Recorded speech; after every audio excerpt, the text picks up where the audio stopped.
we're live. All right. Good morning, everyone. Welcome to the September 6th Mountain Community Capital Fund Operating Committee meeting. I hope that everyone is having a great Friday. I'm going to call our meeting to order. My name is Tim Love. I'm the chair of this committee. Our agenda and materials were posted a week in advance, and so if you'd like to follow along at home, those are available on the Mountain Community Capital Fund website.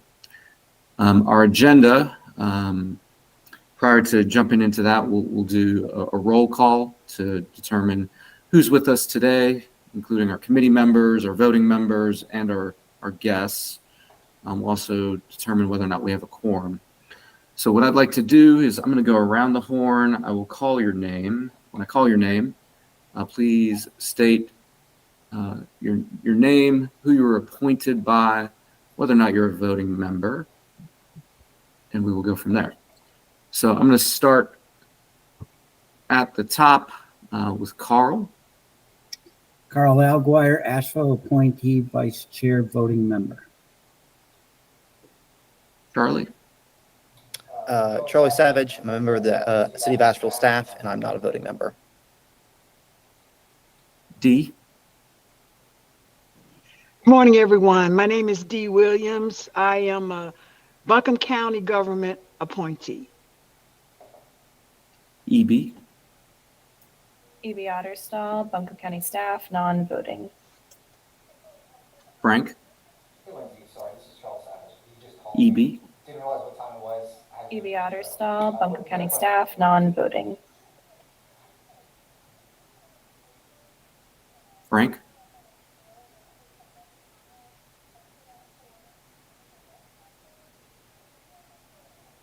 See you.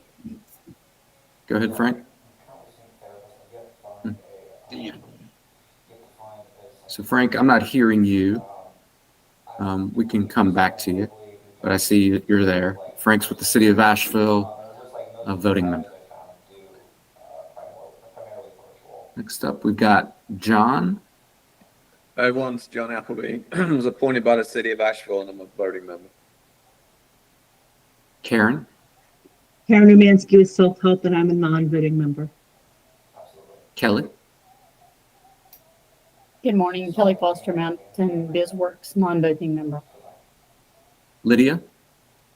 Good morning, Lydia Turgeon, Carolina Small Business Development Fund, non-voting member.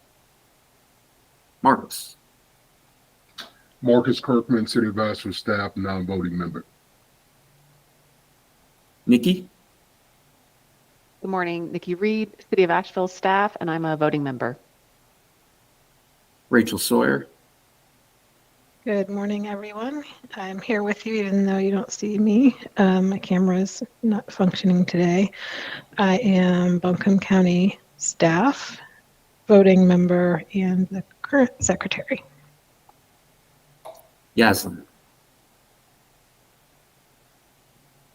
Good morning, Yoselin Gonzalez, Mountain BizWorks non-voting member.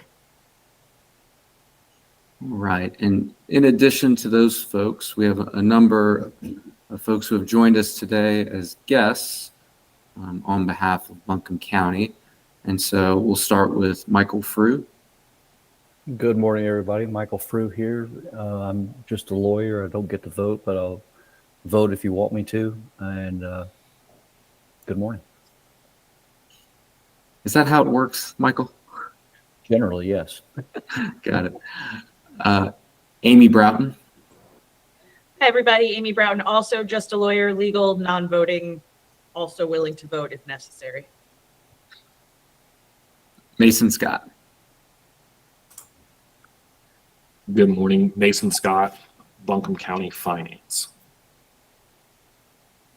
All right. I think I got everyone on the list. Is there anyone on the call who has not introduced themselves? All right. Frank. Frank, can't hear you, but we know that you're there. You know. Oh, try again. Nope. Up.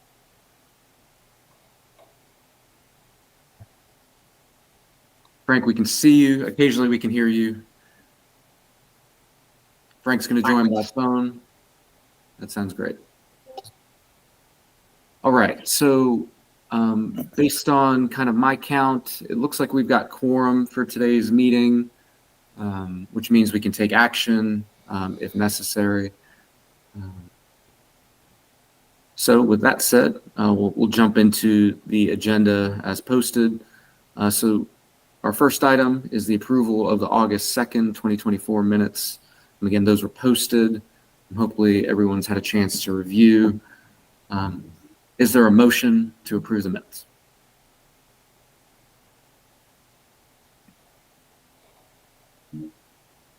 I'll motion to approve the minutes.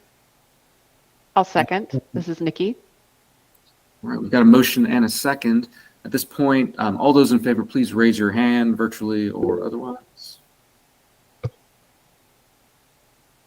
All right, please lower your hands. Any opposed? All right. Seeing none, motion passes, minutes are approved. All right, we'll transition into the next portion of our agenda. This relates to reports and updates and a presentation from Rachel Taylor with the City of Asheville.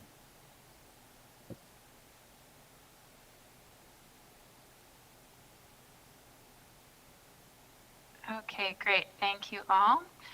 Good morning. My name is Rachel Taylor. I'm the Economic Development Division Manager here at the City of Asheville, and I am the staff liaison along with Charlie Savage for this Mountain Community Capital Fund operating committee. So I just want to, I like visuals, so I'm just giving you all an update of the governing documents and touching a little bit on the work plan that we've got so far. So city and county staff are reviewing the operating agreement. We've been working together on a number of edits on that. We're also reviewing the rules of procedure and the underwriting guidelines. Those, as you recall, are attached as exhibits A and B and are important components. So our general, I'll go into some of the general ideas for the edits in just a little bit. We'll also talk today about the need to identify a new custodian for the fund. And we're looking for this committee's direction to begin that process to identify a new custodian. And then I'll also touch a little bit on key work plan items, including the selection of a new custodian, a future review of the Cease the Harm audit, and discussion of recommendations related to MCCF, continued performance management, and future growth areas for the program. So for the services and duties agreements, the edits are primarily aligning the documents with the practices of this program. The edits to the language are intended to add flexibility and longevity, so that way if there's a slight change, we can continue operating per normal. And then we also want to kind of highlight the evolution of the program, so that way future staff or committee members can pick that up, or the public can pick that up and really kind of see what the program is and where it's been. So in April, this committee received the written request from Self-Help Credit Union to transfer the custodian role to another entity. And today we're seeking the committee's direction to begin this process to identify a new custodian. This will likely be an RFP process. And if directed, we will present a timeline and overview of next steps during the October meeting.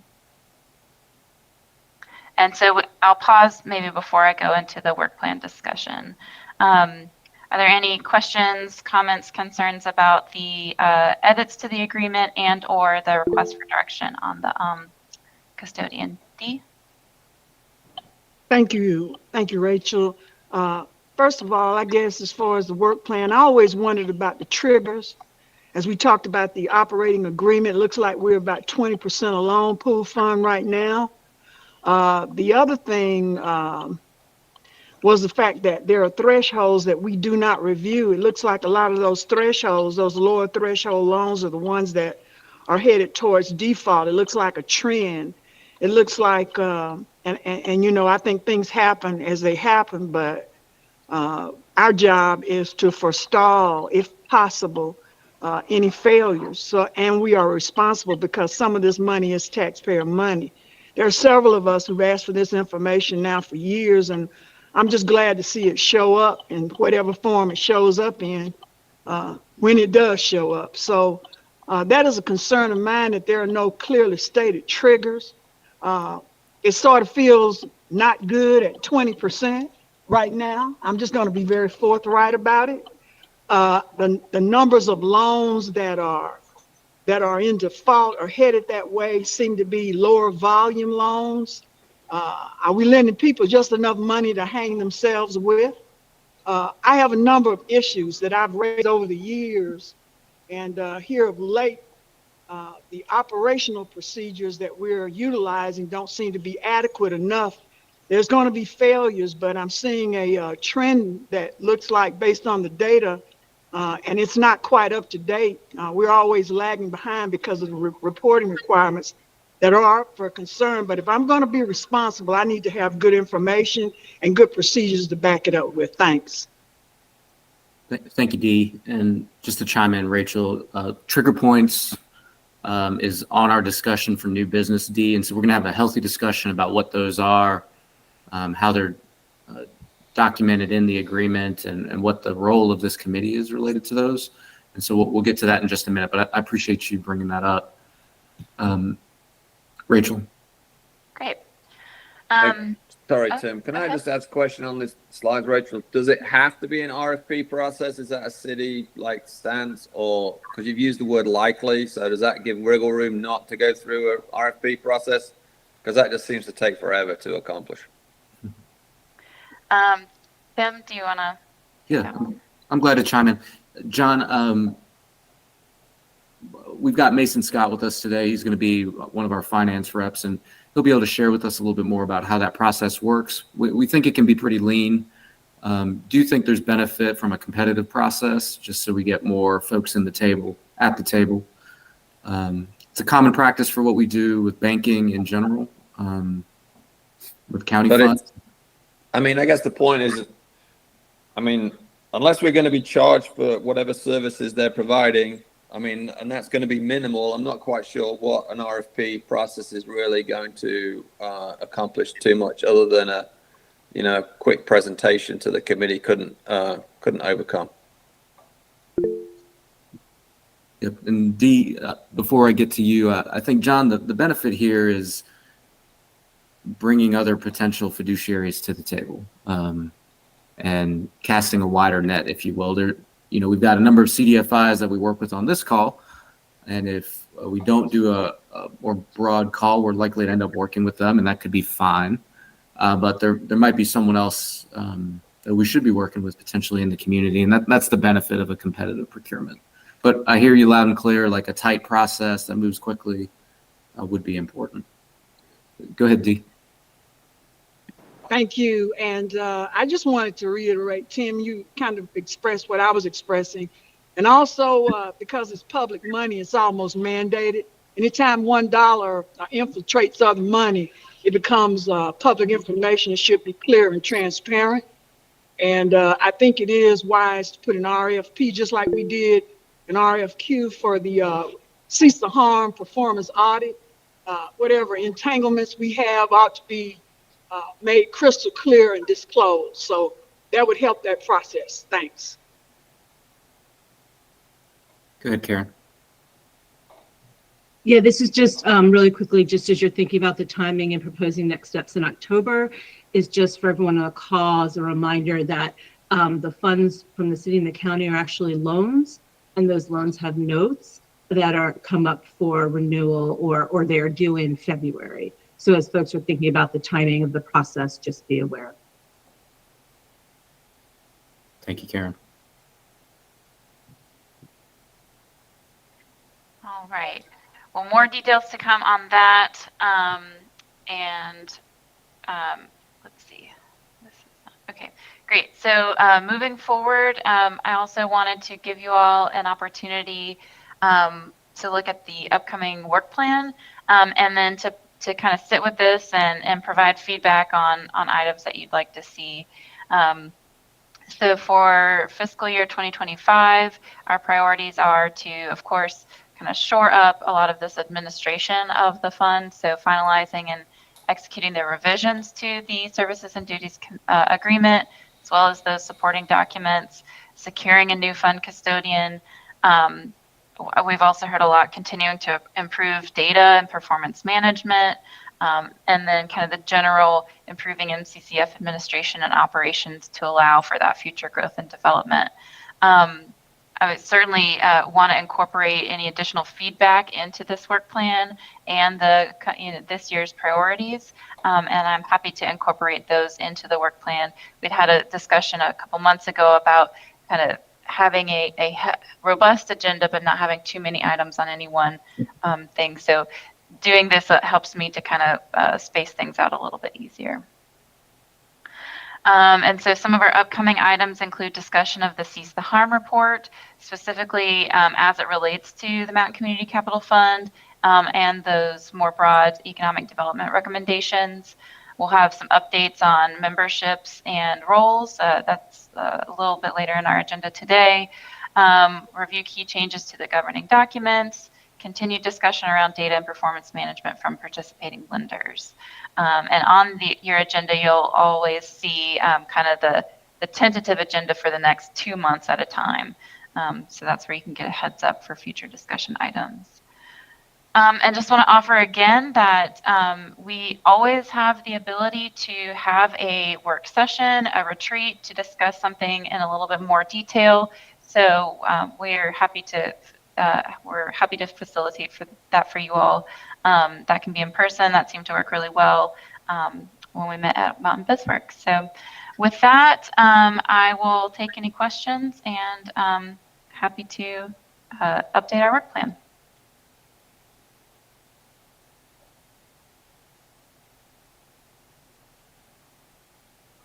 All right. Thank you, Rachel. And to the committee, Rachel's presented a pretty clear picture of where we're headed. I think we're open to any suggestions that y'all may have for items to put on the work plan. So by all means, share those with us. Go ahead, Dee. I'm sorry, y'all. I'm trying to drive and I shouldn't be telling you this, but I'd like to see a review of operating procedures as far as trigger points and as far as overall review, despite loan amount, that kind of thing. Those two items, as I mentioned previously, probably prematurely, but those two, thank you. Thank you, Dee. Any other items before we transition into new business? Primary discussion today will be on trigger points. As I said before, I'm in favor of us meeting face-to-face, maybe quarterly or semi-annually. I just think it's important that we get together other than just staring through the computer. I'm with you, John. Go ahead, Rachel Sawyer. Looks like the agenda calls for action on this item. So I'll make a motion to recommend that staff begin the process of selecting a new custodian. I'll second that. All right, we got a motion and a second. We'll give the second to Carl. At this time, all those in favor of the motion, please raise your hand virtually, or please lower your hands. Any opposed? All right, the motion passes. As always, we'll bring this item back to the committee just so you're informed as we go along the way. And thank you for that, Rachel. All right, we're going to transition into new business. So today's discussion relates to trigger points. There was a document that was sent out with the packet that describes the trigger points and where we are. To help facilitate this discussion, I've invited Michael Frew and Amy Broughton, who represent Buncombe County from a legal perspective. And so they can kind of guide us through the discussion today if we have questions about what our documents say. And so what I'll do is I'll kind of lead with some context. And so the document, our services and duties agreement, specifies that we must or shall maintain trigger points, which we do in the form of the monthly update that we receive, which has a number of trigger points built into it. There could be additional trigger points developed. The document is not specific to what those must be. So that's item 1. Related to the trigger points, our document says that we may, that's a key word, may, not shall or must, institute a moratorium on lending if any of the trigger points are exceeded. And so that's kind of the background for where we're at today. So what we want to do is hear from our data collection folks with Mountain BizWorks about the trigger points that what they are, where we're exceeding them. And then for this committee, we'll have an opportunity to discuss how we want to move forward. And the move forward is, candidly, do we pursue a moratorium on lending or not? And that's an item that we would vote on. So I want to hear a healthy discussion on that. But that's the background of where we're at. If we have questions for legal, we can certainly ask those today, and want to make sure we have time to get through this item. So I'd like to turn it over at this point to Yaslin and Kelly, who have a quick presentation for us regarding trigger points. We'll also hear from BizWorks on the typical monthly report. And so I'd like us to start with the trigger points and then move to the monthly report, but I realize that we might want to jump back and forth at some point as well. But let's try to get through the trigger point discussion first. All right, Kelly, are you presenting today? Yeah, Yaslin, do you want me to start? Yeah, I mean, Either way. I was going to do the reporting, but if Tim, you'd like to do the trigger point discussion first, I guess we can start there. Well, I'm willing to switch the order. That's how it is on the agenda. What do y'all want to do most productive? It may make more sense for Yaslin to cover the first page of the data sheet, because that's going to have the trigger points for everybody to see visually what's there. And then the reports that I have is going to break down those trigger points in greater detail from there. But I did want to bring up, y'all and I talked about it, and we talked to Matt about it as far as a moratorium. And I know we've got one loan up to present today, but we did have discussion internally about voluntarily going into a moratorium until the delinquency reaches, below the 20%. I do have updated numbers for the end of the month, August, although they're not published. I can't publish those yet, but I can give a verbal update. So I did want to mention that before the discussion, that we are recognizing that we've reached a trigger point on delinquency at 20%. And then we're willing to work with the committee and voluntarily do that if that's what's needed. All right. So, thank you, Kelly. So why don't we take your recommendation, Yaslin, and let's start with the monthly data.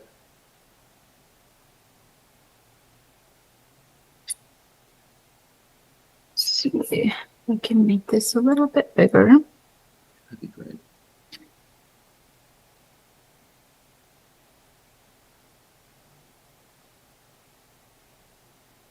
Okay.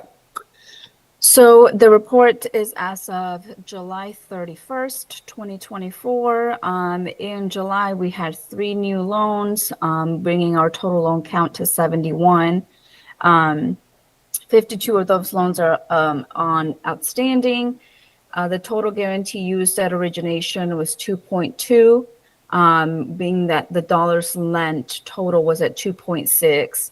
The outstanding loan balance is 1.8, and then bringing the guarantee, the outstanding amount to being 1.5. We've got 12 loans as delinquent in the amount of $367,536. 11 of those are Black or African American, and 1 is a Latino loan. You can see the breakdown of the amount. So total Black or African American amounts delinquent is $327,223, and Latino is $40,313. So clearly you can see that we're at the trigger point of 20.1, and the amount there is 20%. Total guarantee allocated to delinquent loans is $312,405. You can see further breakdown of the delinquency here. So we've got 7 of those that are 31 to 60 days past due or delinquent, 61 to 90. We've got 2 under that category, and then 3 that are greater than 90 days. We've got the 2 loan payoffs there, and then we got the guarantees that were approved and paid as well. You can see the demographic of the payoff here as well. And then loans to Black owned businesses are 44, 14 to Latino or Hispanic. 34 of those have been women owned, and loans to startups as origination will have been 18. As far as the startup trigger, we are at 11.3% out of 33 as well. And with that, I will say if we could hold some delinquency questions for Kelly for the next section, but if anybody has any questions about any of the other numbers, you can go ahead and answer those now. Thank you, Yaslin. And as y'all can see in this document, those orange rows, those are the trigger points that we've been tracking historically. And so we're currently exceeding 1. This is the first time this has happened, so kind of new territory for the committee as a whole. I think as we move into the next discussion, we can certainly explore using other trigger points and things like that, but I just wanted to mention that. I see Dee and then John. Thank you, Tim. Thank you for the report, Yaslin. I guess my question was, I think back earlier in this winter, February and March, did we not write off 5 loans? Is that right? Is that pretty much what we wrote off already? Or There was these 6. included? There were 6. Yes. Okay, so where is that documented? Is that anywhere in the report since they're written off? Is there a database or a source that we get on a regular basis that aggregates those? Or should we add that to the report? Because that is historical data. And for the purposes of some of those of us who have been just putting together a think tank on how to abate this problem, apparently with these African-American owned businesses specifically, I think that's information that we need to have if possible. Or is it contained somewhere else? Is it in the report I got? I didn't find it currently. That's my question. Thank you. The ones that we've written off, there were 6. Yes. Right. Thank you. The 6 are reported on here on the report. You can see they're right there. Okay, they're on this report. Is this a report that we've got that's in the document you sent out? Because I didn't get it printed out. I must have overlooked it. Okay, thank you. This was sent I'll look out. for that. Thank you. Yep. And D, so the summary report is right here, but there's also a supporting a tab that's got all the loan detail as well. So if you wanted more detail on the 6 or any of the loans, you could go search. There it is. Thank you, Yaslin. So, and this is sort of our new practice. We started doing this earlier this year, so it's been a few months, but it's not how we always did it, candidly. So as we continue to improve. All right, John, you're next. As in, just a quick, the 3 new loans, can you just confirm that one of those was approved by the committee and then 2 others were just because they're below the threshold were approved by Maine BizWorks? They were not approved by the committee. So all 3, because I thought one was at 50,000. So did that not get approved by us? It is not. Okay. So isn't it 50,000 like the penultimate one, the second one up? It's above 50 that has to come to the committee. So if it's 50 even, it doesn't come to the committee. It's 50 or below, right? Okay. All right. Well, thanks. All right. Go ahead, Kelly. Yeah, I wanted to clarify something there on the number of charge-offs. That number 6 there, if you'll scroll down, y'all, that's 6. That's the guarantees that have been paid. If you'll scroll up a little bit on line 35, I think it is, there's actually 8 loans that have been charged off. So I'm going to go into detail in my section on the number that's been charged off, but I wanted to point that out so that there's no question when I'm saying there's 8 and we just said that there's 6 here. I think it was just because that's the number of guarantees that have been paid so far. Right. All right. Thank y'all. So that's our report. At this point, unless there's specific questions about the data, I suggest we move into trigger points where I think we'll have a lot more questions, and that's encouraged, to be clear. So let's shift gears and move to our next item, which was our first item, trigger point discussion. And Kelly's going to lead us through that. And Kelly sent out a report in advance of the meeting. It's also linked in the agenda if you need to get to it quickly. Go ahead, Kelly.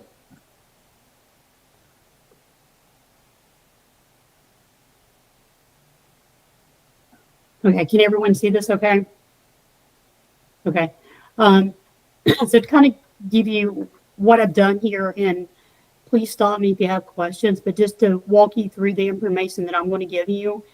I went and pulled the information. The information that y'all just presented was as close of business July 31st, 2024. A lot of the questions that was even mentioned earlier, Dee, I think you mentioned it, is the concern that there's a lag of information, because the fact is when we come to committee, we're roughly right at 30 days out of when the last data was reported.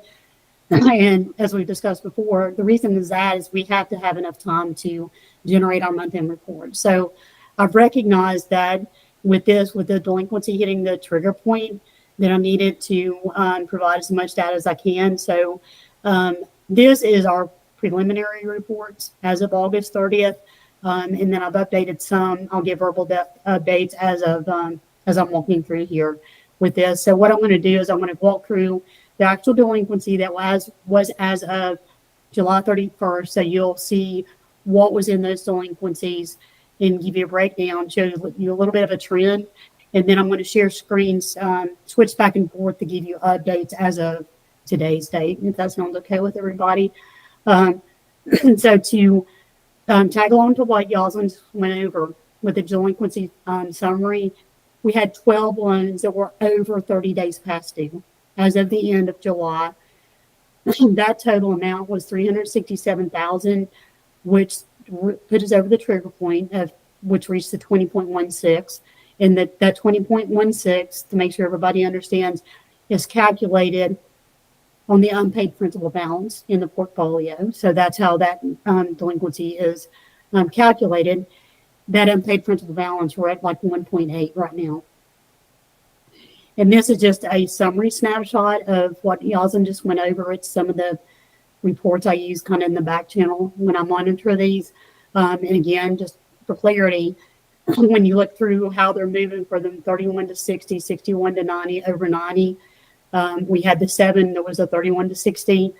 We had 2 in the 61 to 90, 3 that was over 90, and that's how we come to the total of 12 there.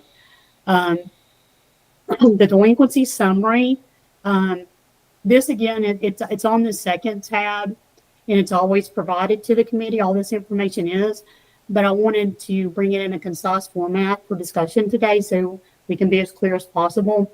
So these are the 12 loans that were delinquent as of the end of July. And what I've done, I've listed the account numbers. The balance is over here. I've listed the dates that they've last paid. Is this large enough for everybody to see the numbers here? I just want to check on that. Okay. Is everybody okay? Yeah. Okay. Kelly, if you don't mind, just zoom in just a little bit. Okay. It couldn't hurt. Okay. And please stop me. When I get into the numbers, I'll start talking fast. So please stop me if you have questions. So I've listed over here, this was as of July 31st, the dates that they had last paid, the categories, ethnicity. I listed the industries here because I think that is important to see. The status of the business, it's helpful to see there. So you'll see, and bear with me, I'm going to have to look over here to my private one here so I can look at the names to be able to answer specific questions. Bear with me one second here. So when you're looking through here at the 12.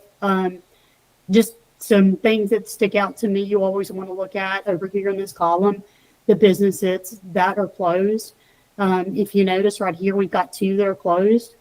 And the one, number 3 that was closed up here, I think, I don't have the exact close date, but I believe it was 45 to 60 days ago. And that was a client who was very involved with us and taken many coachings,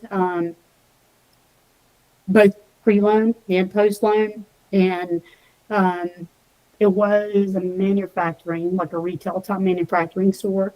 And they just couldn't make it. And we try to give them as much support as they can. That one, the probability, now this is just guesstimates over here. I think the probability of charge off that one is going to be high. She has been very cooperative working with me, but my gut feeling is I think there could be a bankruptcy involved. She does not have the means outside to pay for it, but she's cooperative. And then we do have one, number 9 down here. That one closed and they filed bankruptcy on that one. So that's what's happened with those. And I want to, while I'm on this one right here, let me go back to my private one or public so I can share the screen.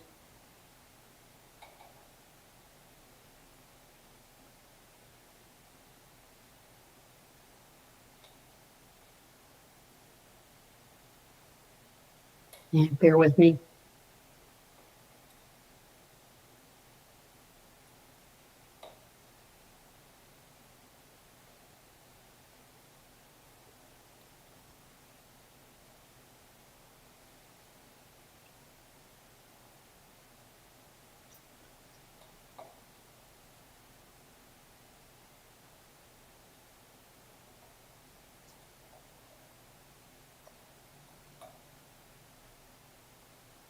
So I wanted to share this right here, which is very similar to what I just showed you there.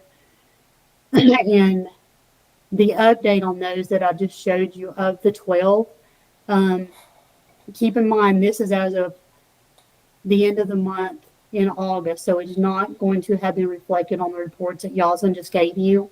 So of those, the ones that's number 9 through 12 here, the ones that were the most seriously delinquent that we had attempted to work with as much as possible, we did make a decision to go ahead and charge those off. One was a bankruptcy.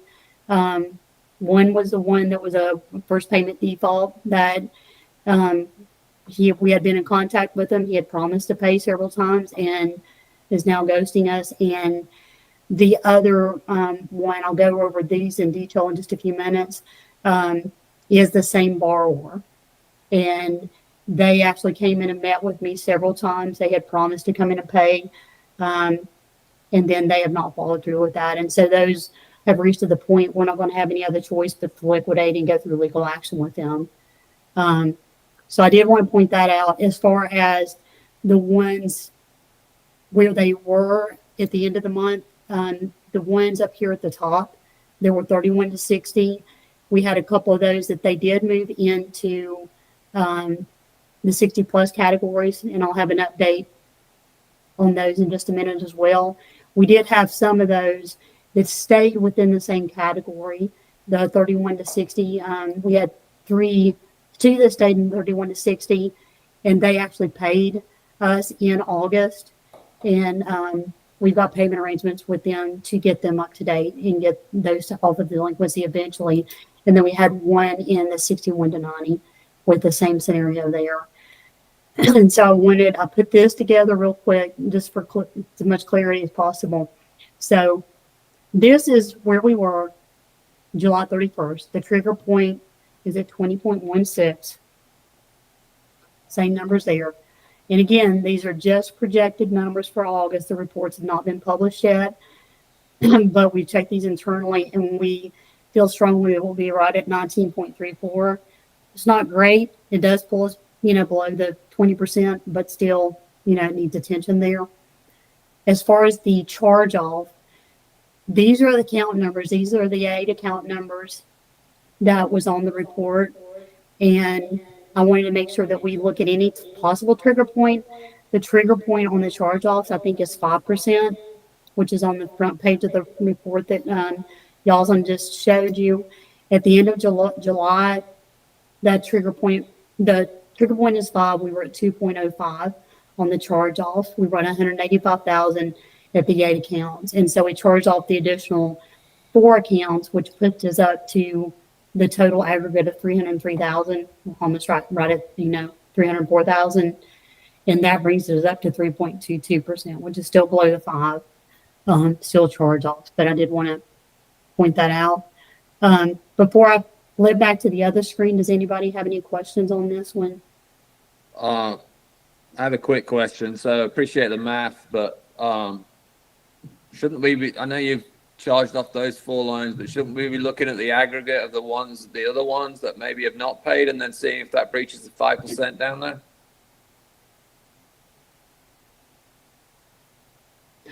Let me make sure I understand your question. Are you saying, Let me put it a different way. So you've made the assumption that only 4 of these loans are going to get charged off, and you've done the math to show it comes out at, well, I can't read the number because it's below the spreadsheet, 3-point-something%, I think you said. Yeah.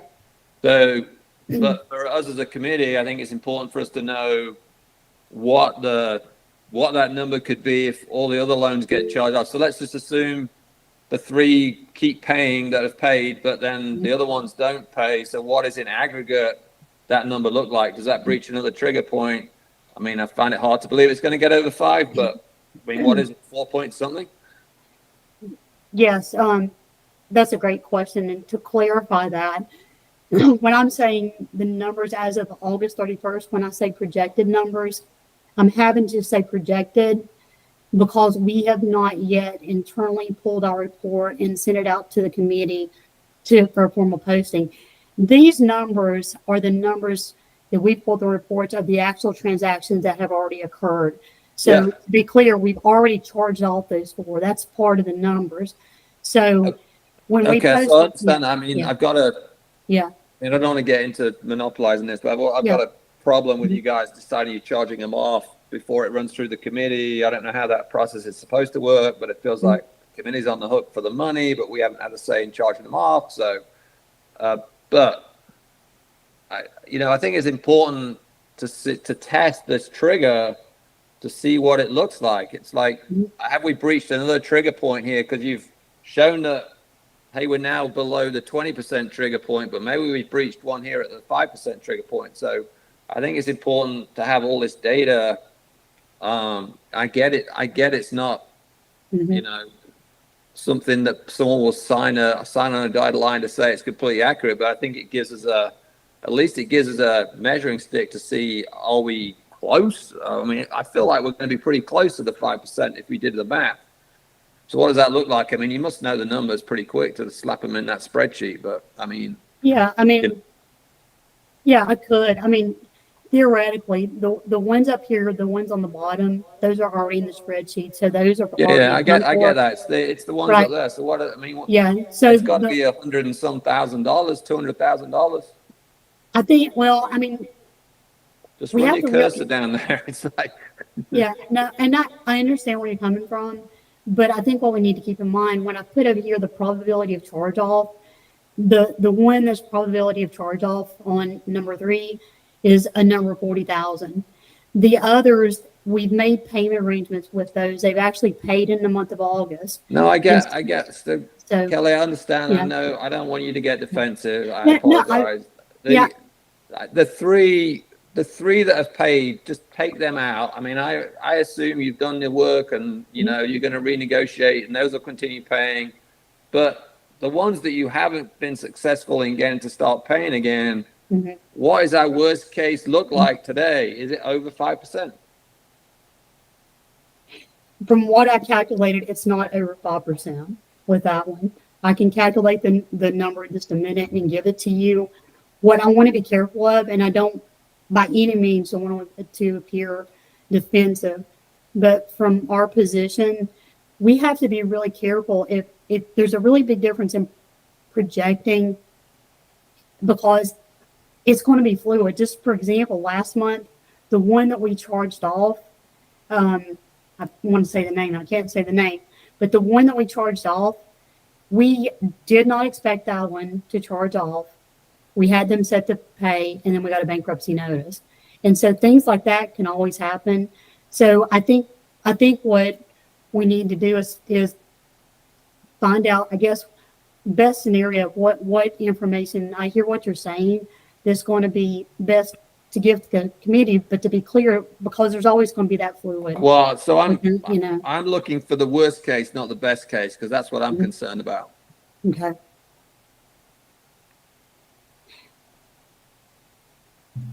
And I mean, I can do that.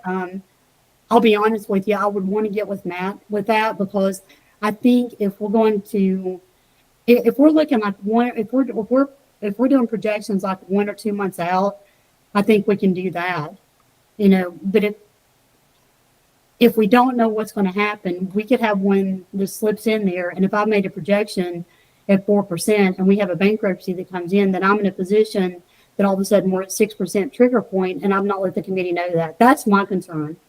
Is there sometimes there's things in the portfolio I can't see that hits us, and I'm trying to be as transparent as possible there. I'm happy if it helps the committee to come back next month and do like maybe a 2 or 3 month projection on what I'm seeing, what I think may would happen, as long as there's an understanding that that is simply a projection of what we think may happen. I think that's certainly reasonable, and I'm happy to do that. I mean, I feel like I'm belaboring the point. All I'm looking for is you've got a cell of numbers right there, which I can barely read on my tiny laptop. And I'm just trying to understand how close to 5% it is if we added up the ones that are currently we haven't received payment for. I can do, and this is just playing with this real quick. I can do, just to change the numbers real quick here. If I did 90,000 there, we're at 3.64, and that's a little bit over budget considering if we had the one up here that's 40,000, that would put us at 3.64 if we had that one.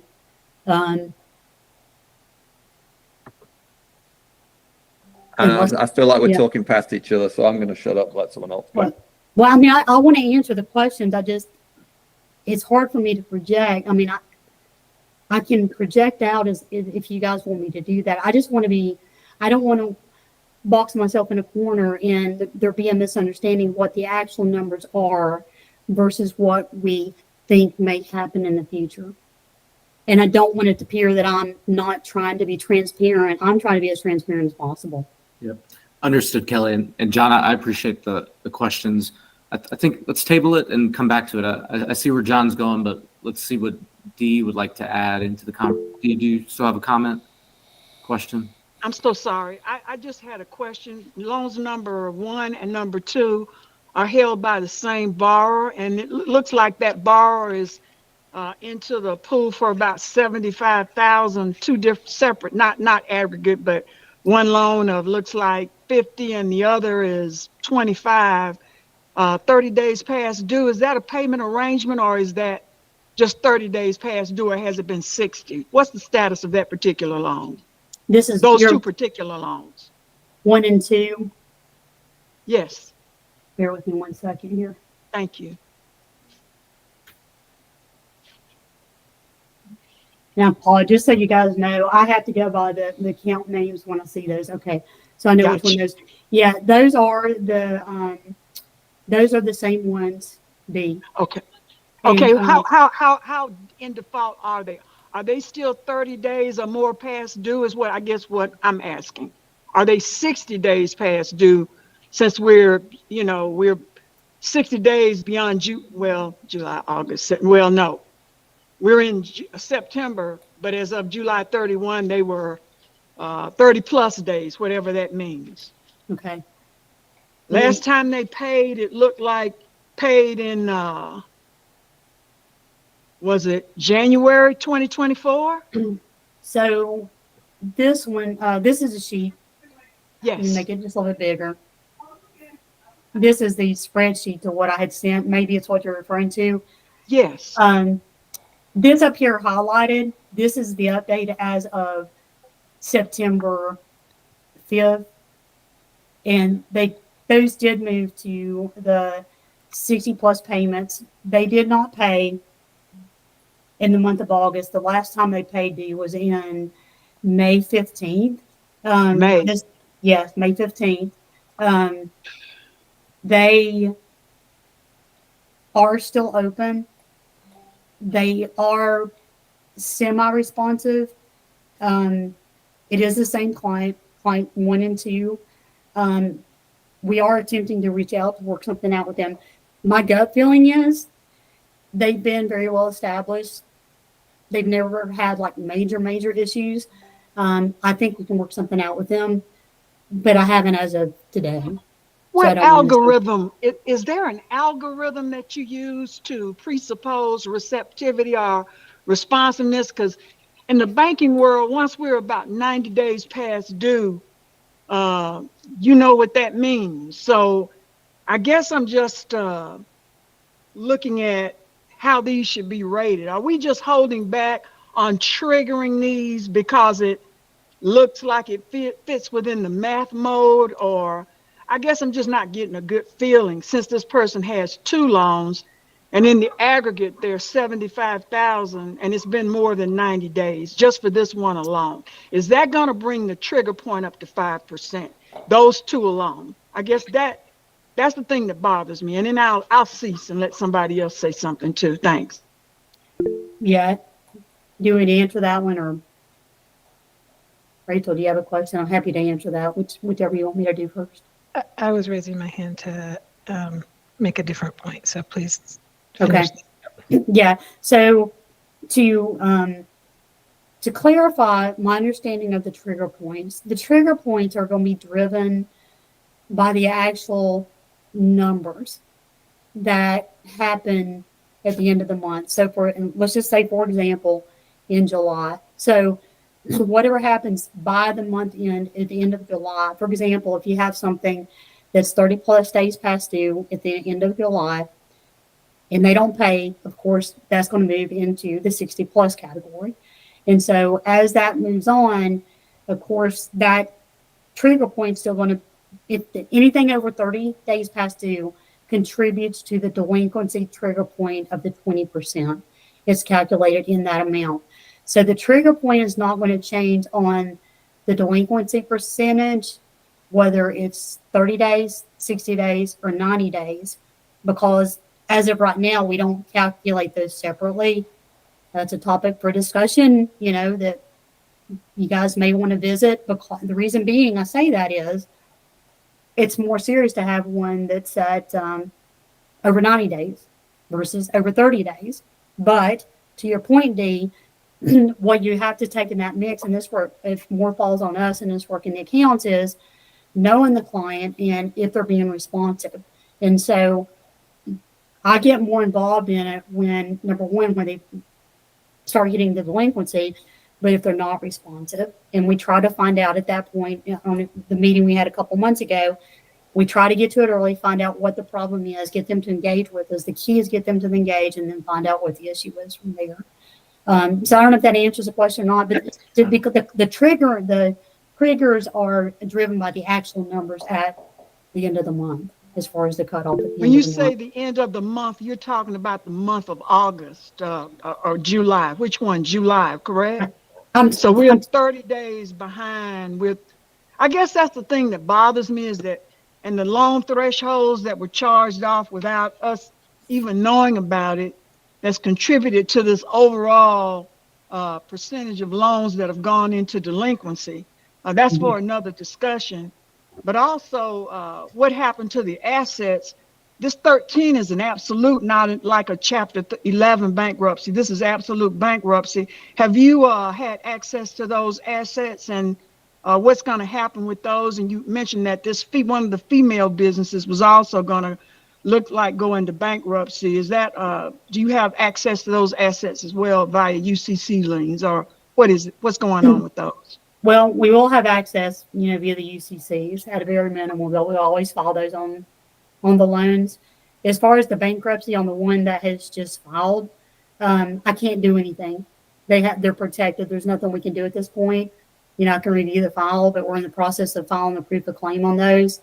So I can't answer those questions yet. I don't know. My gut feeling is, and again, this is just gut, I don't think we're going to be secured on it because there's not really assets there that's going to be liquidated through the bankruptcy. And the other one, again, that's where I have to be careful.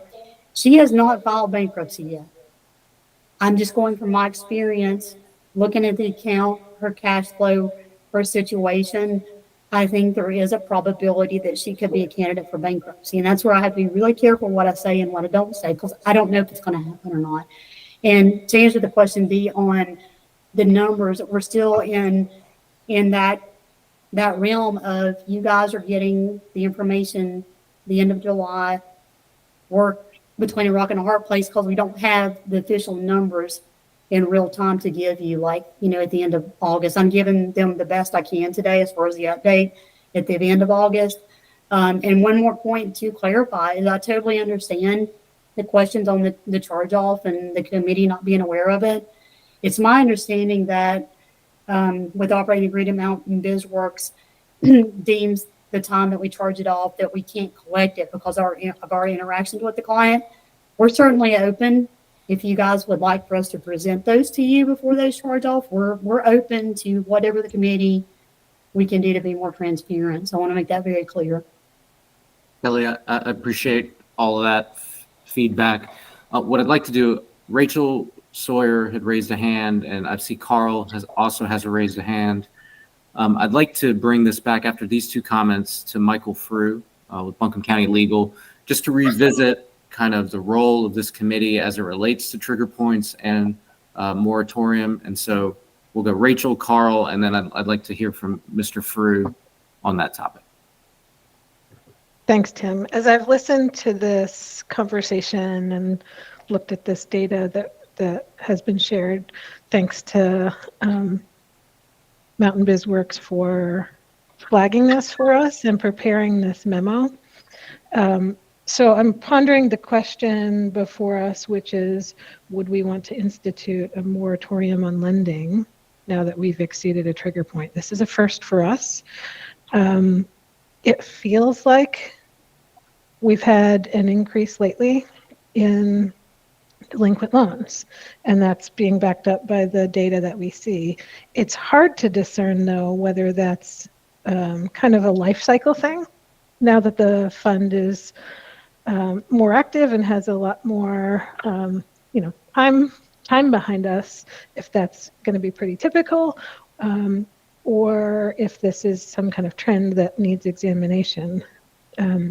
As a result, I would be inclined to take a more conservative stance and pause. That's sort of my initial inclination while we try to understand this better. However, this particular trigger point compares the amount of money delinquent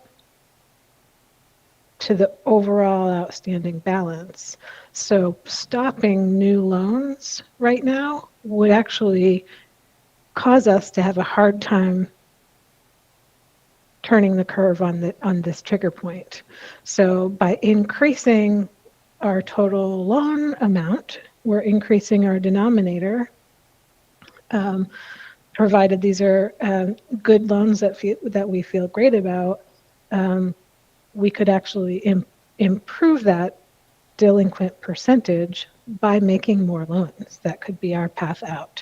And we're only using about 54% of the available money that could be loaned, that we have, that our custodian is holding and that we have available to be loaned. And I, for those reasons, talked myself into thinking that a moratorium wouldn't be the way to go, and that if we have the ability to put those funds to good use supporting small businesses, that we should continue doing so. So that just gives an eye in to my thinking to the rest of the group. Thank you, Rachel. Go ahead, Carl. Thanks, Rachel. I think that's a lot of that's very much on point. Kelly, I certainly fully understand that 5 days after the close of the previous month is a fast turnaround, and I've never gotten it that fast. So I do appreciate that what we're looking at is always a month behind. That still seems very reasonable to me. And as John has made the point month after month, those reports being as accurate as they possibly can be is the most critical thing, I think, to this committee at this point, making sure that we know. I struggle a little bit with this whole concept of loans being placed on our books and write-offs being placed on our books that have never come to committee. I think that's a threshold that we haven't addressed. And Tim, I'm hoping that maybe we could find a structure to do that. I think that's a big part of the problem. But I do have one general question. In that all of our loans have come from Mountain BizWorks, how does the performance of the MCCF compare to the overall performance of the loans that Mountain BizWorks makes? Are we higher or lower in our delinquency rate?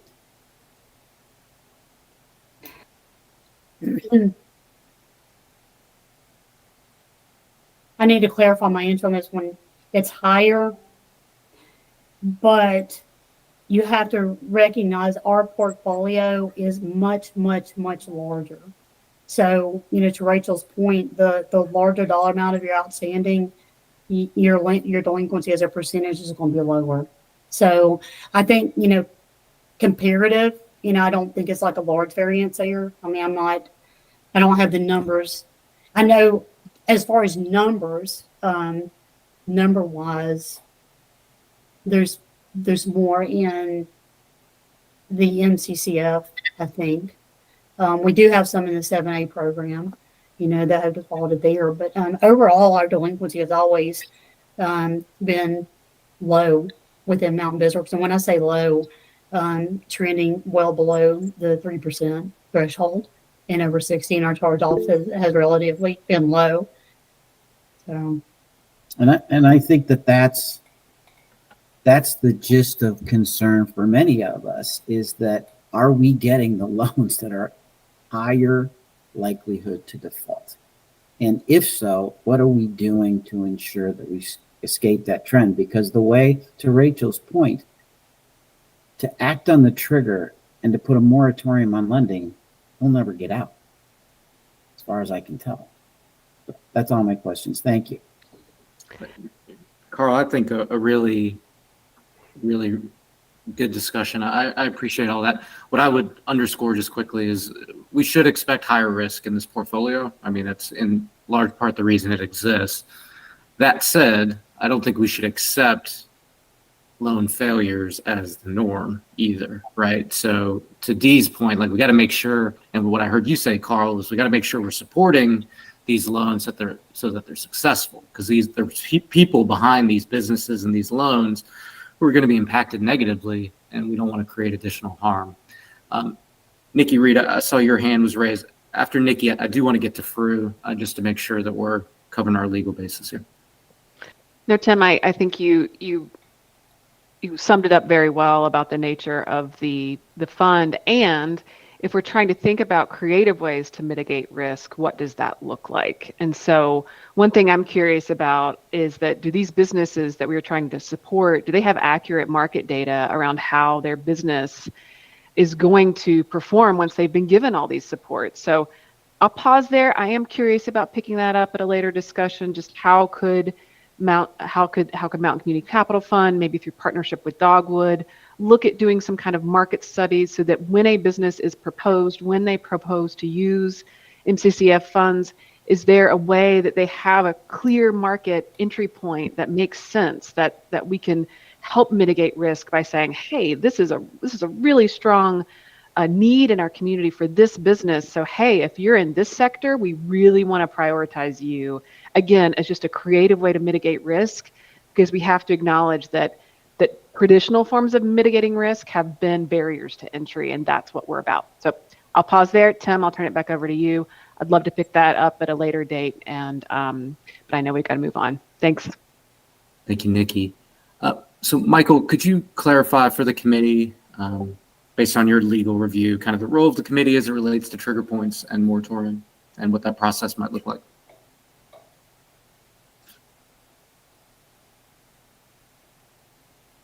There's the unmute. Looking at the, there's been talk about the percentages required to impose a moratorium, but in my view, looking at this, it's really sort of a circular provision. And it really comes down to if any one or more, simply any one or more of the trigger points are exceeded at any time, this committee may impose a moratorium. You have a quorum, so that can be done with a simple majority vote. Thank you, Michael. Any members of the committee, do you have questions for Michael in terms of role, responsibility, anything he just clarified? Hey, Mike, I think I heard you correctly, but just so if 2 trigger points are triggered, it's still basically we may issue a moratorium. It's not we have to do a moratorium. Give me 1 second. Any one or more trigger points. You only need 1 trigger point to be exceeded at any time. But if there's 2 at the same time, it's the same language that basically it's up to the committee whether we do a moratorium or not. Yes, optional. May, it's not shall. Okay. All right. Other questions for Michael? Go ahead, Dee. Yes, thank you. And thank you, Michael. I wanted to ask a question about the RFP process, because this is funded with public dollars. Is that process pretty much required by procurement? There's not going to be a lot of dollars in it for anybody, and I guess it'll be maybe informal, if anything, but for purposes of just being clear and for full disclosure, is that a process that we should look at being worth the time that it would take to issue an RFP or an RFQ? Thank you.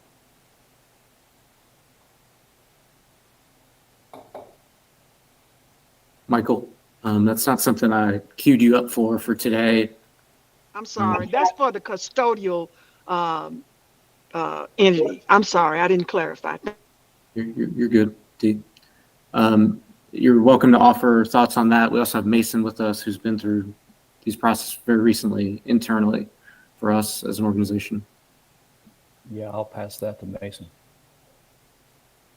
Mason, are you comfortable speaking to requirements related to procurement?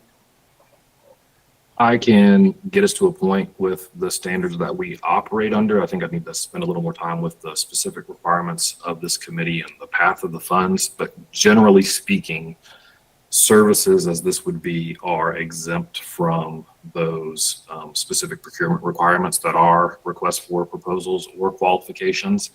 To the discussion that you all had earlier in the meeting, that's generally a step we take in favor of transparency and competition, but it would not necessarily be required for this process. I think also as a pass-through entity, you all have some flexibility in determining the standards of which funder you follow.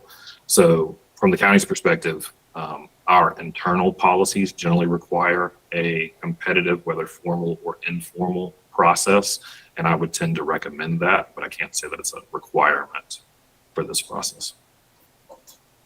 Very well. Thank you, Mason. And that's something we can continue to study, but appreciate your quick response. All right, y'all. So I'm bringing us back to the agenda. We've gone over the data collection report. Our action, we heard that item. On trigger points, the action here is a potential vote on a moratorium on lending. So centering us there again, I would ask, are there other questions from the group related to the trigger point data? Is there something else you need to hear today? Would also give, Kelly and Yaslin just an opportunity, if there's anything you wanted to share with us that you haven't had a chance to share. Maybe let's start there. Is there something we should know as a committee before we continue? Yeah, I think I've already mentioned it here, but I know that it's got to be a difficult decision, because with the spirit of the program. And so I just want to make it very clear that we're willing to step up voluntarily with the moratorium, to avoid you guys having to vote on it. We certainly understand if you need to vote on it, but we're recognizing, the trigger points and the need to get the numbers down. Now, like I said, we're at under 20% for August, but I don't think we can just say, okay, we're barely under 18%, we're good to go. I think we need to make sure that we see a trend there. And one thing we may need to table this discussion, but Tim, I think I'd mentioned it to you in the, when we had talked about the agenda originally, is one thing I do want at some point to have a discussion is, for example, the ones that we have right now that I've said that I've reached out to and that I have worked with clients and we're working out payment arrangements. We have certain tools that we use in our broader portfolio. For example, if we have an SBA loan, we have the bandwidth to offer certain deferments, like we can do like 3 months interest only or something like that, that's legal within those program parameters. And so at some point, if it needs to table it, that's fine. But at some point, I think we do need to get feedback on how the committee feels about us. We would operate under the same guidelines, the same auditing procedures that we've always passed our audits, and we have to be in compliance with those, that we would do the same with this program. I know on occasion we've done it in the past, it's been very rarely, but I feel with the delinquencies number increasing, that we need to be as transparent as possible, that if we are working out those payment arrangements, how the committee feels about that. And just really quickly to add to Kelly's point, I heard the comment of, the general guidelines for a financial institution or specifically a bank, how they work to charge off loans that are 90 days past due or so. We are very different than a bank. We're a CDFI, so we have different parameters that we can work around. So that's what makes us different. Also, these are going to be riskier loans. So generally speaking, because of the lack of collateral, which is what the fund is there for. Thank you, Yaslin. Carl, I see your hand is up. Yes, thank you, Tim. I am totally comfortable with the effort, Kelly, that you guys make on trying to recover this money. I absolutely believe that you guys, dig deep to the extent that you can. I think that's great. I don't want to give any impression that we think you're not doing your job. I don't feel that way. What I do ask is potentially a procedural question. Would it be possible for us to vote on a moratorium of loans that do not come to committee? Thank you.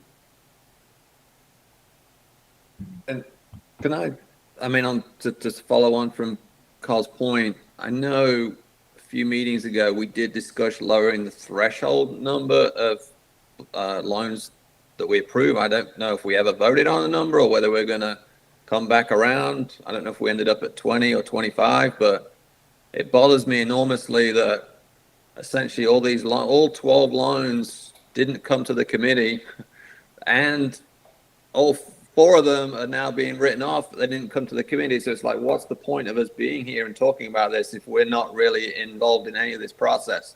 So, I echo Carl's point here. I don't know how to committee-wise get to this point. I know how to do it in a business structure, but I feel like we need to see more of these loans because something is not working properly in the back end for them to be. Yes, they're more high risk, but maybe if there's another check and a balance, it makes a difference. I don't know, but it feels like, what's the point of me sitting here if I'm writing off loans I've not approved? Understood. Carl, really interesting thought. I can see through kind of thinking that one through. The other question for us to consider if we're planning a vote on a moratorium is sort of the length of that moratorium. We could set it as something that goes indefinitely, for instance, or something that resolves itself once the trigger points are resolved. We could set a date certain, things of that nature. So a few just considerations for us. Michael, I don't know if you've had a chance to really contemplate what a partial moratorium might look like, you know, of certain types of Well, loans. Yeah, pardon me. I don't. What I find here is that the operating committee, that's you guys, shall adopt the underwriting guidelines. So that's attached. Those committees shall review the underwriting guidelines on an ongoing basis and shall modify those guidelines when necessary to better meet market demands. So just with that, and granted, I haven't had the chance to review the whole document to answer John's question, but I think this committee has the authority to do what John is suggesting.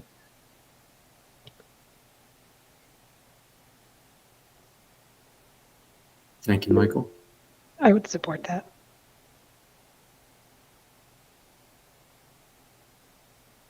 And Rachel, to clarify, a change to underwriting guidelines to The partial moratorium.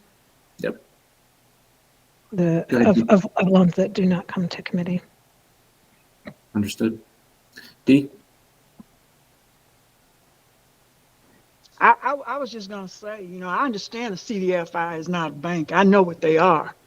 My thing is when we don't have complete information or up-to-date information, how can you make an informed decision about anything? Let me just say too, that even with the information that we're given about the loan for today, I looked at it and I didn't see, you know, I'm used to sources and uses funds statements when we start talking about cash flow. I did not see anything in there unless it was in operating expenses where capital equipment was included. I did see net profit. So there are just some things that I'd like to go over, and I'm not trying to pick anything apart. I just want to make sure that these people are successful. And I need the algorithms, if you will, that will make them successful. So I would be in favor of, I'm not going to vote. Let me put it this way. Y'all can do whatever you want. But I'm not going to vote for any other loans with no better information than what I have and with the trends that I see. And I've had a little bit of time to analyze them. I'm not comfortable with those. I understand it. I trust, but I also verify. And I understand that you've got people that you're working with and they say they're going to pay. But unless I have payment, that is just mere talk to me. I'm just a business person trying to make this thing work. And I think there are nuances that we can put in place that'll make these people more successful. Thanks, you all. Thank you, Dee. Go ahead, Nikki. Just offering a potential amendment to the motion, or I don't know if there was a motion made, but to do the partial moratorium on the loans that do not come to committee until such time the operating agreement has been finalized. Because then if we want to modify those thresholds or create a new rule around thresholds or create a new rule around committee review, that could be done within our committee paperwork. And so I think if we tie those two together, perhaps that's a way to put some bookends to what could be the moratorium on those items that don't come to committee currently. Thank you, Nikki. John, your hand is up. Did you still have?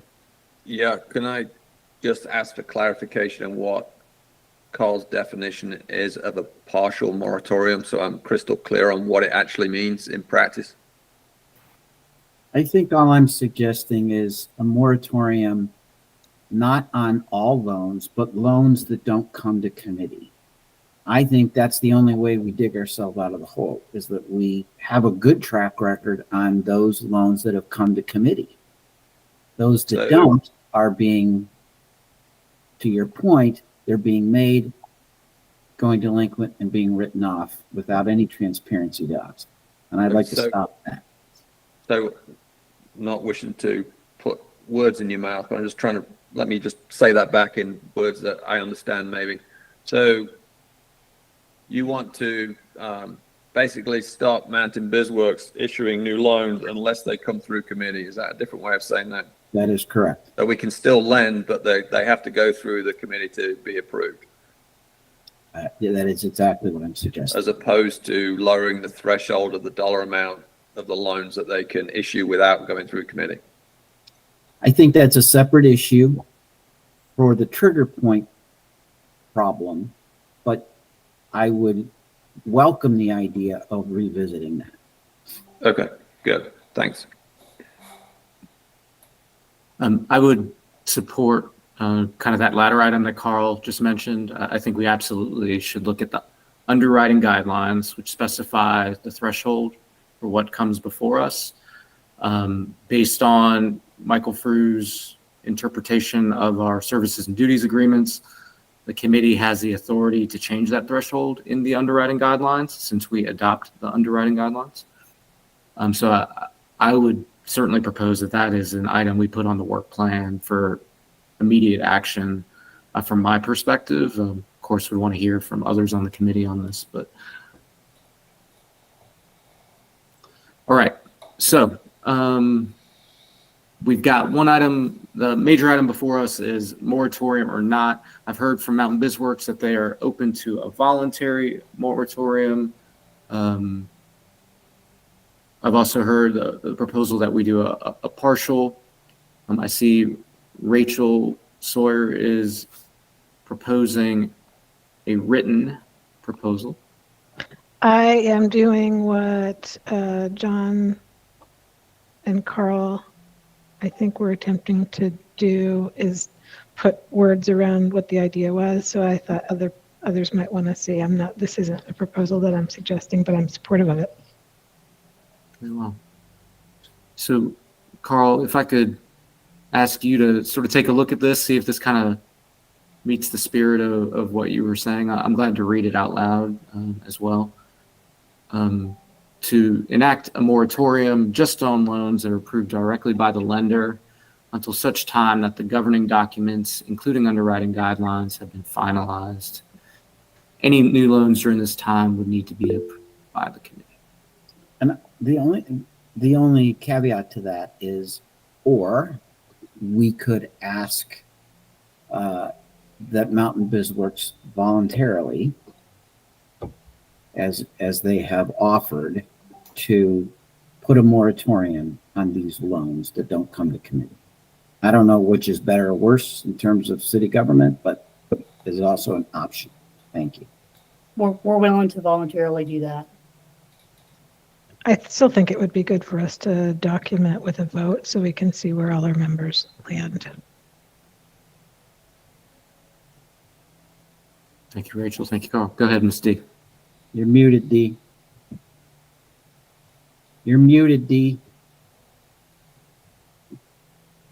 There's a disparate effect on loans that are held by African Americans. We're talking about ceasing the harm, and it looks like the majority of these loans have been held by African Americans. I ask that you study that point. If you're not going to put a moratorium on lending, as it were, this will have a disparate effect, and I'm sure that most of the loans that are African American. So I'm thinking that this is going to do nothing but increase more harm, and I do have to say that as somebody who is of color on this committee, as a voting member, a Black woman. So thank you. But I would say that if you impose a moratorium on these loans, that is exactly what it's going to do. So you do whatever you want, but that's the effect of it. Thanks. I'm curious if you're willing to share what you think a recommendation might be that you would support. I think, and I'm going to be very frank about it, it looks like the loans that are, the problem is that perhaps there are nuances that are not being used to make sure that these folks are successful. This is a very difficult group because of systemic exclusion and economic marginalization, but that this is, it will benefit those who really don't have the problems that Black people have already. It looks like we've got a loan this morning in our portfolio, even though it's not put into sources and uses, and it doesn't clearly show where the equipment is purchased out of the proceeds. I got some problems with it, but that's on another matter. But I would think that if we've got a problem, if you want to isolate it and exclude them, that this move that you're making right now, and that's probably unintentional, but it is gonna have a disparate effect. And I'm sorry that the cease to harm audit has not been, I guess, given to y'all, or most of you have probably not even read it yet. But long and short of it, it does call for a performance audit of this MCCF fund. I would say that there need to be measures taken that reduce harm to this group. I'm thinking that, and I really don't want to, specify. I know that I've worked with this group over the years, and it is not like working with any other group that I've ever worked with in traditional lending to make them successful. And as Nikki talked about a market analysis, we had a procedure a long time ago called RMA, Risk Management Assessment, and I don't know if that's being used by this group, and it pertains to how blacks stack up in the market as far as this area is concerned, or whether or not they're government contractors, service providers, or whatever. My short answer is this, that if you enact what you're speaking of and have put out on the floor for a vote, that it's going to disparately affect the people it was supposed to help. And I don't know whether it needs a reassessment or a moratorium until you figure out how best to help these people. That's up to y'all, but I'm going to vote against it because I know better. Thanks. Thank you, Dee. Carl, your hand's raised.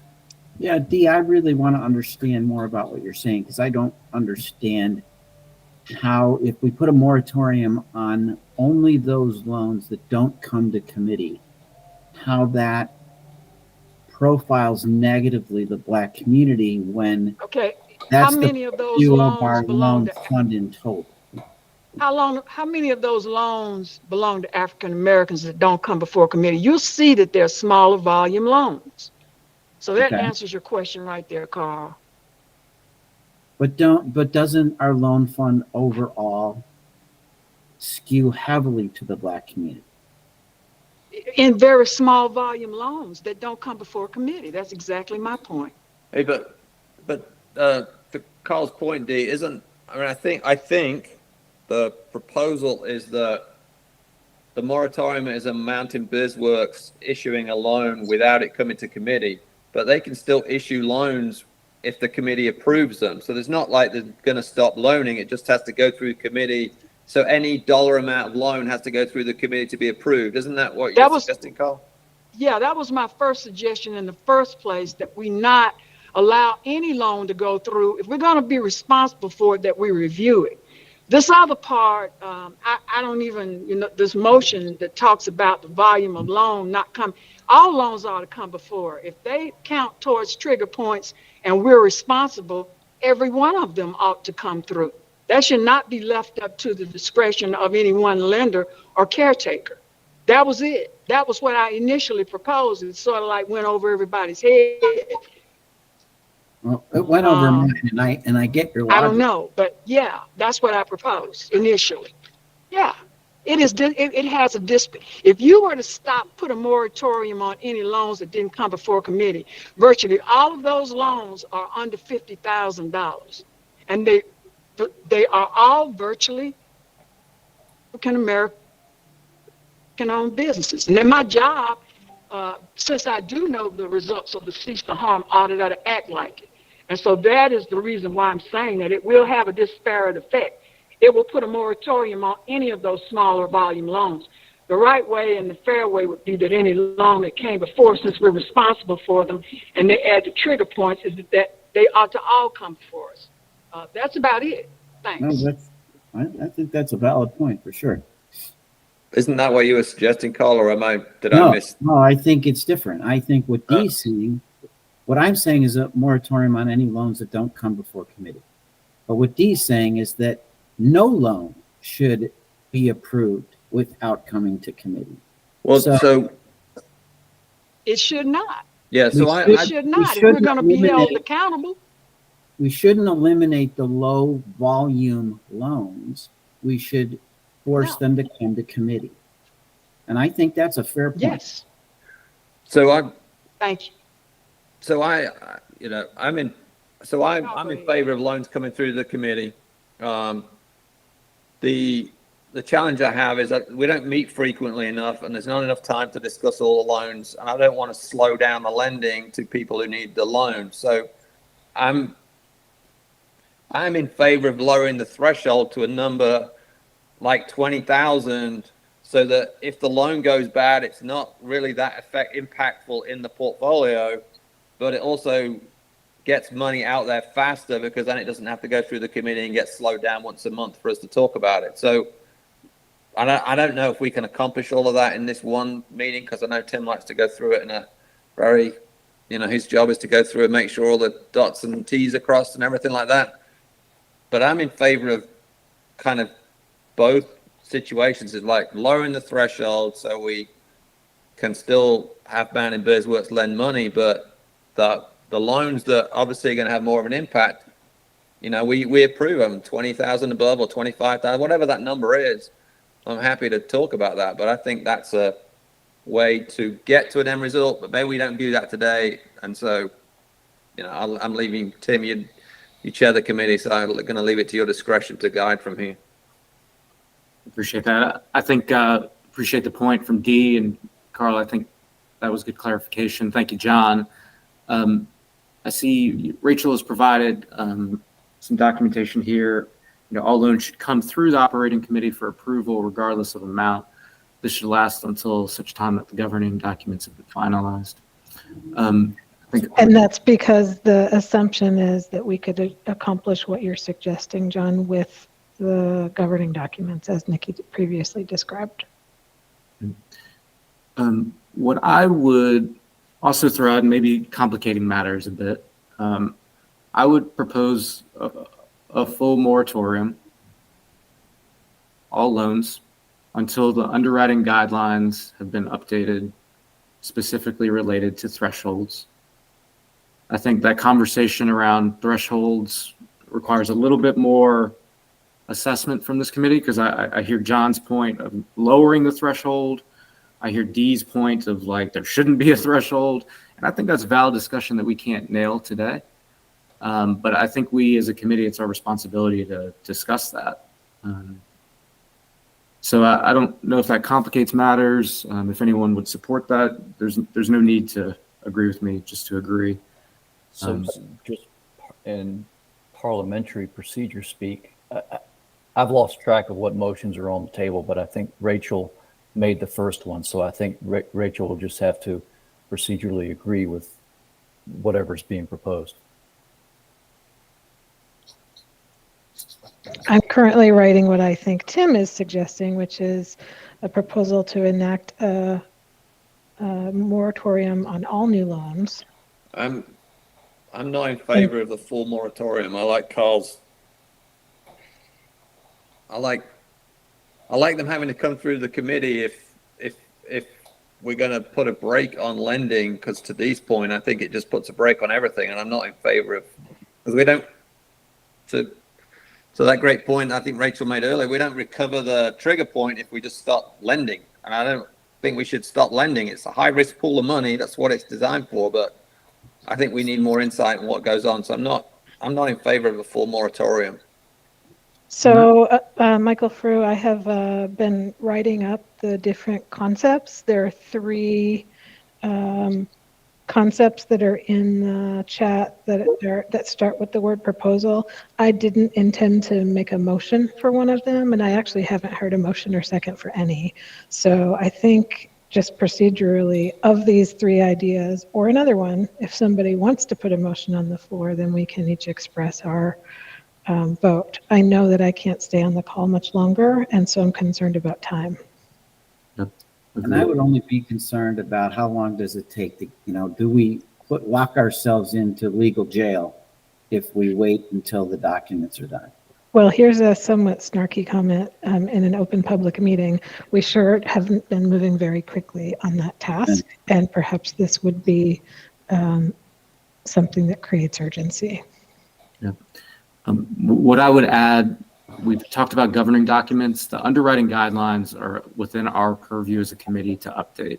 That does not require some additional elected official review. So I think that allows us to move quicker. That's my comment. Yaslin, I see your hand is raised. Yeah, I just wanted to kind of remind you that we do have this loan proposal. It was, we were too far into the process to put a stop on this. We've been working with the client for a while now. So I will ask that if we could present him and get a decision, whether that's a yes or a no, so that we can then go back to our client with the decision. Thank you. All right, so we need to close this item. Do we have a motion related to moratorium?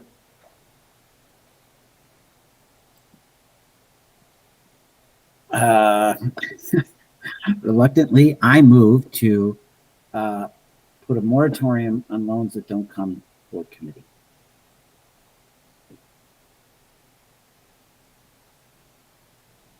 I'm going to second that.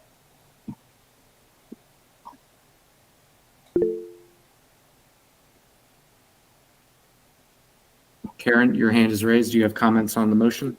Just a clarifying question. So in the conversation, it sounded like people would, like right now, the below 50 doesn't come to committee. So I just want to clarify, or so if you could clarify in the motion, whether it's that per the current agreement, those loans below 50 are the ones that don't come to committee, that those can't come, or that basically any loan must come to committee, if that makes sense. So loans below the 50 can come, but they have to come through committee. Does that make sense? I would modify my motion to that language, that all loans must come to committee. And if we have the right under our underwriting rules to make that happen, I would support that.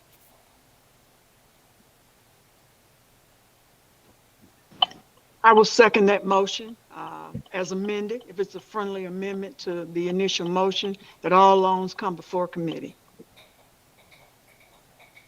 So, Mr. Frew, I believe we have the ability to amend the underwriting guidelines. That's clear to me. Yes. Perhaps the motion is then less about moratorium and simply to amend the underwriting guidelines so that all loans come to committee. I agree. I think that's a correct statement. Okay. That does not speak to moratorium at all, but it does change the process. Is that... I'm sorry. Can we add a language that says until we've addressed the threshold? So all loans come to committee up to a point where we've, agreed on a new threshold for loans moving forward. I don't know what the right language is, but.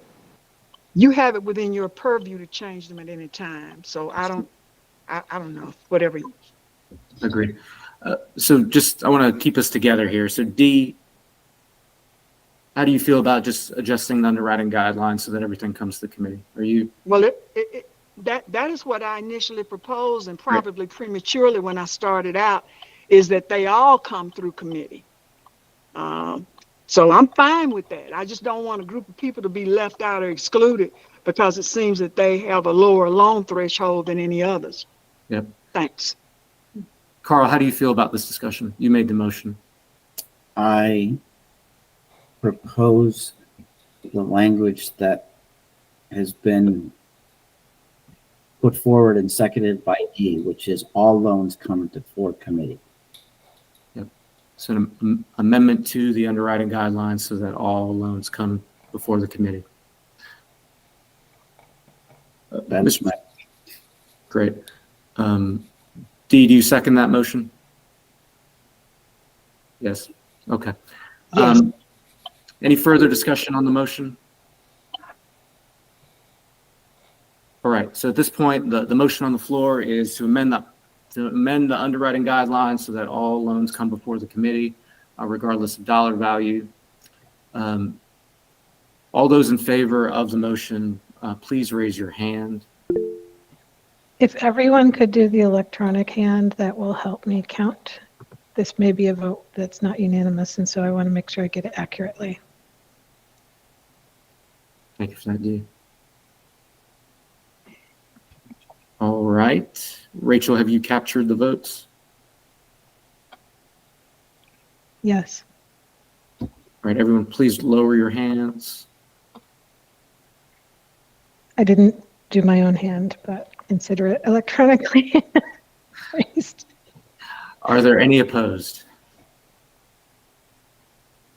Seeing none, the motion passes. So we will amend the underwriting guidelines, and so we need to take an action to do so and circulate that with this group so that all loans come before the committee regardless of dollar value. All right. To that point, John, Dee made the point. I agree. That threshold can be adjusted in the future. Not necessary to capture it in the motion in the spirit of time. All right. So we are back on our agenda, I believe. So there is a loan for consideration. We've got 4 minutes, y'all. I don't know if there's sufficient time to go through this, and I know some people have to drop. Are y'all ready? Is the committee ready to consider this? Dee, yes or no? Yes, I did not see where equipment was made part of the projections. It looks like it's a sort of a modified projected income statement, but when you look at the sources of the funding, the revenues, that kind of thing, I didn't see where the equipment had gone out to purchase. It's purely projected, looks like. I do see a line item for equipment purchases. Is that not something that these funds will be used for or not? What? Before we jump right in, what I'd like to do, if the group is agreeable, I'd like to extend our meeting to 11:10.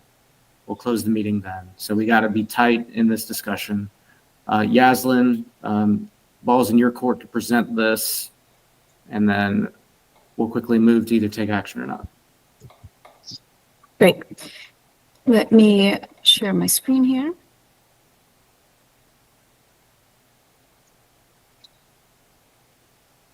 All right, so we've got a request for $81,600. This is a full-service restaurant. It is an LMI, women-owned, and a Latino borrower as well, located in Buncombe County. It's an existing business since 2017. This is the breakdown here of the use of funds. So the purpose of the loan will be used for build-out, working capital, and equipment. So total build-out would be $17,500. Equipment total will be $43,700. Working capital is a total of $20,400. And we will be collecting receipts for the equipment purchases. So all funds will be recorded. We will have a first position lien on all business assets. So they have an additional $678,000 in equipment beyond the equipment we'll be purchasing. So with those two total, with all of that equipment, we have a discounted value of $60,850, and there are no personal assets in this case. The loan will be amortized as 84 months, principal and interest, which comes to a monthly payment of $1,153. Credit score, both have excellent. There's two borrowers, husband and wife. They both have excellent credit scores. There's no collections, bankruptcies, or any repossessions that have happened in the past. All the credit history has been managed appropriately, so there are no concerns there. There will be 5 full-time jobs retained as part of this funding. They have received plenty of coaching, 5+ hours of bookkeeping and accounting, and they've also participated in the Catalyst cohort, which is a year-long program, and other learning programs as well. So we're asking for the max guarantee here of $70,000. The client has invested over $70,000 into the business since inception. They have successfully operated the business since 2017 and have grown organically through cash flow with minimal debt. They have been debt averse. However, they have and also have taken programs and business coaching on how to better manage their business, and had now made the decision to complete those upgrades needed to their location and the equipment in order to be more efficient within their business as well. The borrower has been a longtime client of Mountain BizWorks and has been engaged and will be continuing to engage in other learning programs. I will go over the debt service coverage ratio table with a little bit more of the financial analysis here.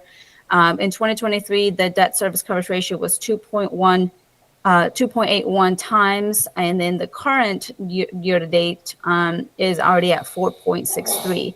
So they've exceeded their profits and the revenue based on 2023 numbers. So 2022, they did 236, 446. The COGS were at a 39%, and they've been able to actually bring down that cost down throughout the years.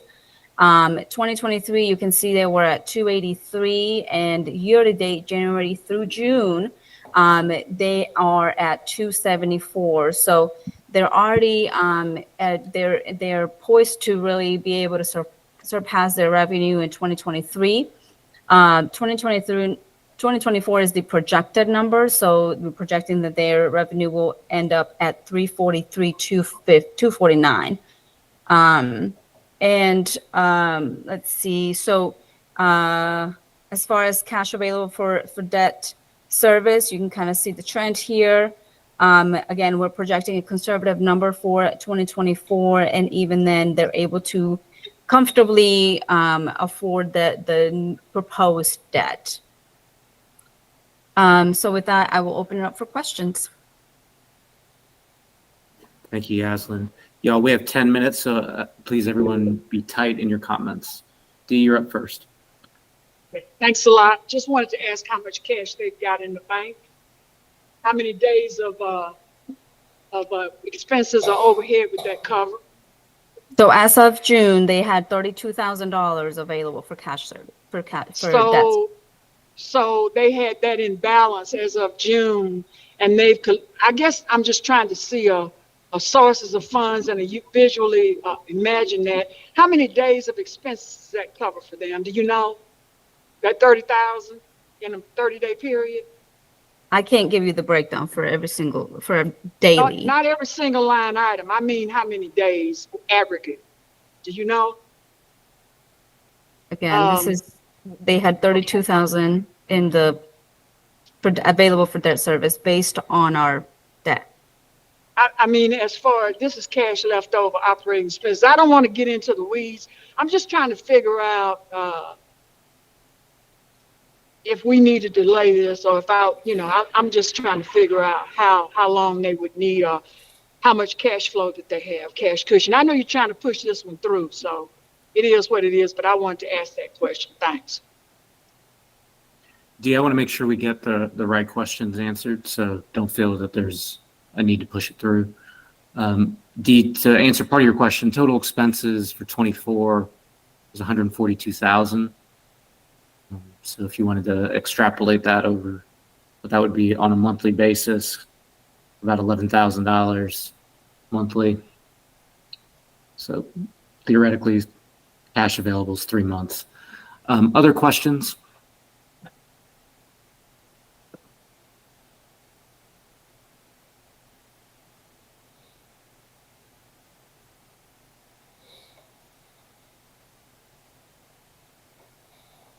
What's the interest rate on the loan?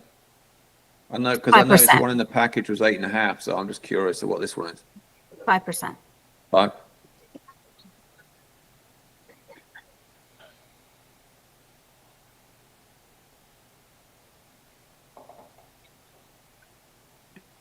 Are there other questions from the group?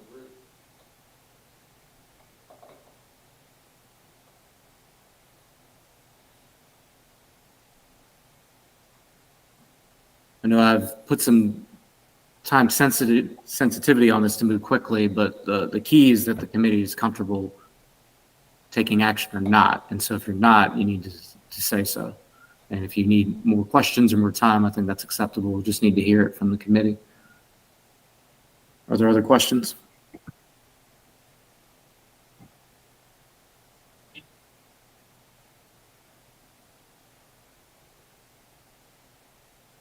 All right, Yaslin, could you drop your screen for just a second?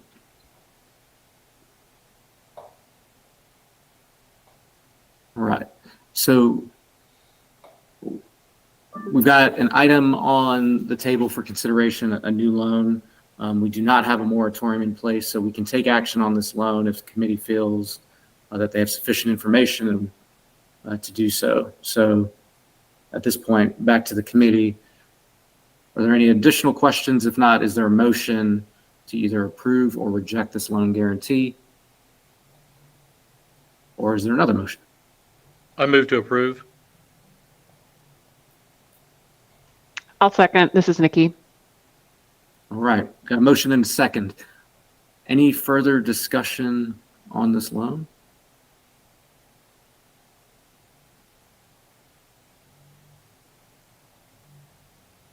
All right. As I look at this loan, I see some favorable statistics, you know, cash available, the debt ratios and things like that. Long business history, not a new business. So it appears favorable from my perspective. Any final comments on this one? I wonder what this does to our trigger point that we were just discussing. If the fact of approving this guarantee brings us back under the trigger point. Has anyone run that at Mountain BizWorks? I've not run, are you talking about to clarify, the trigger point of being under 20% delinquency? Right, because it divides it by the total outstanding balance. So if we increase that balance, Yeah. I can't remember if it's divided by the guarantee amount or the total loan, but either way, this bumps it up. It would definitely keep it under there. And to be clear, as of the end of the month, August, once the numbers are actually published, we are under the 20% as of right now without considering this line. So this would definitely keep it under the 20%. All right, we have a motion and a second. If no further questions, all those in favor of the motion, please raise your hands, virtually or others.